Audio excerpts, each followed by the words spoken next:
Hello and welcome to this first of the questions on the business case, which hopefully, as before, you will have now completed the practitioner part of the course for this, and I've had attempted the business case questions and the parts in 5.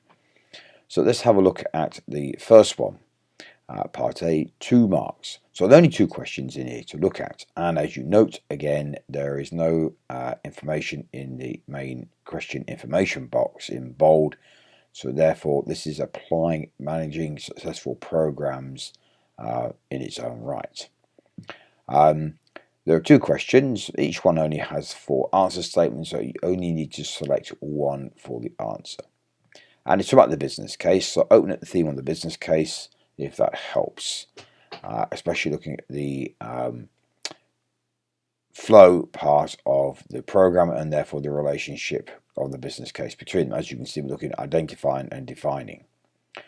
So first of all, which statement describes the relationship between identifying a program and the business case? So what are we doing in there? High level view, trying to break down the mandate, all this sort of stuff, and who's responsible, etc. for it. So let's have a look at the statements.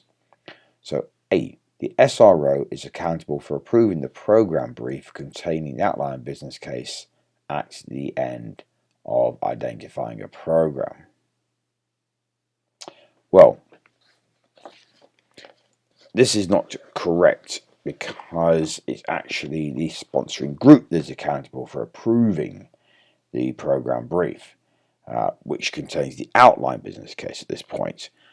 Because they want to make sure that it is aligned with the overall understanding of the program at this high level. So that's the first thing. So that's not true. B, the full highly detailed business case is approved at the end of identifying. Well, this is also not true. The more detailed business case is approved at the end of defining a program, not at the end of identifying a program. So that's also an inaccurate statement. C, if a detailed program mandate is produced, an outline business case is not required. This is not true either. So the main thing here to understand is that the program mandate may have enough information to assume itself as an outline business case, but you still need an outline business case in some form or another.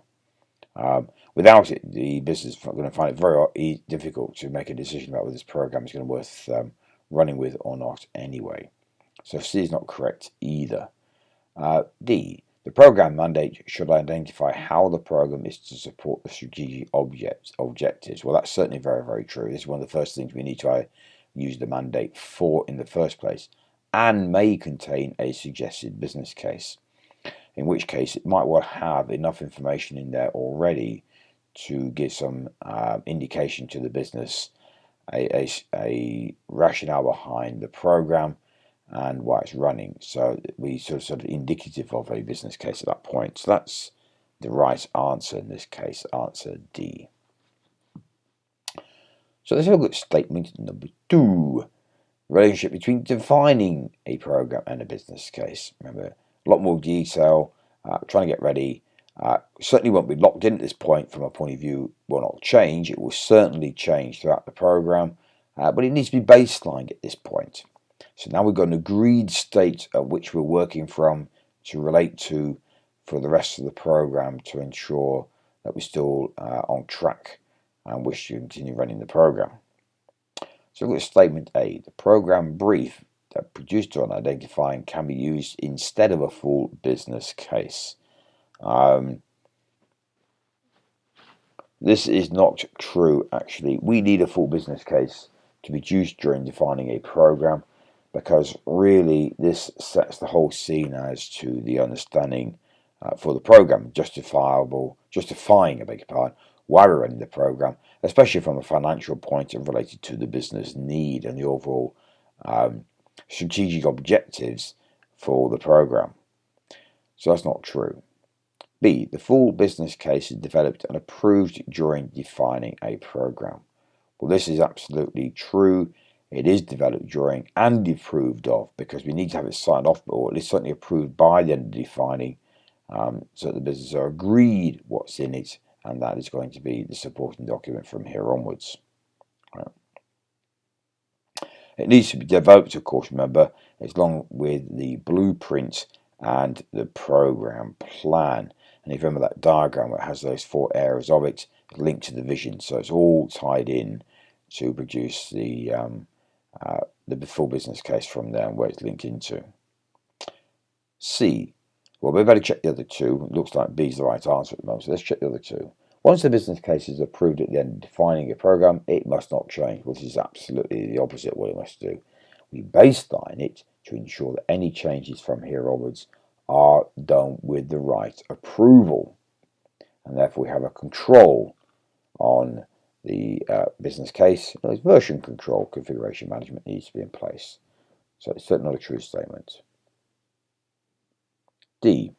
The business case is the first document to be finalized during defining.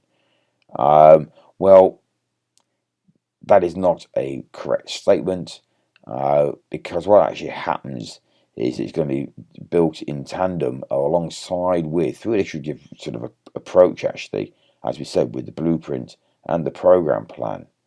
And it won't be approved, it won't necessarily be the first to be approved, and it will be defined at the end of the phase itself anyway, along with the rest of the documents once it's been signed off. So that's not a true statement from this point of view either. It's not the first document to be finalised. It makes it sound like it is the first document. Well, it might be, but it's not really. They're all going to be signed off together actually anyway. So the answer there, of course, was B. Any further details you might need to support the answers, please refer to the manual as always in the chapter on the business case itself. Especially looking at in this particular case, looking at the transformational flow relationship, which is what we're doing here. If you need any further clarification, either replay the audio and contact a tutor for further help, support, or clarification than anything. Thank you.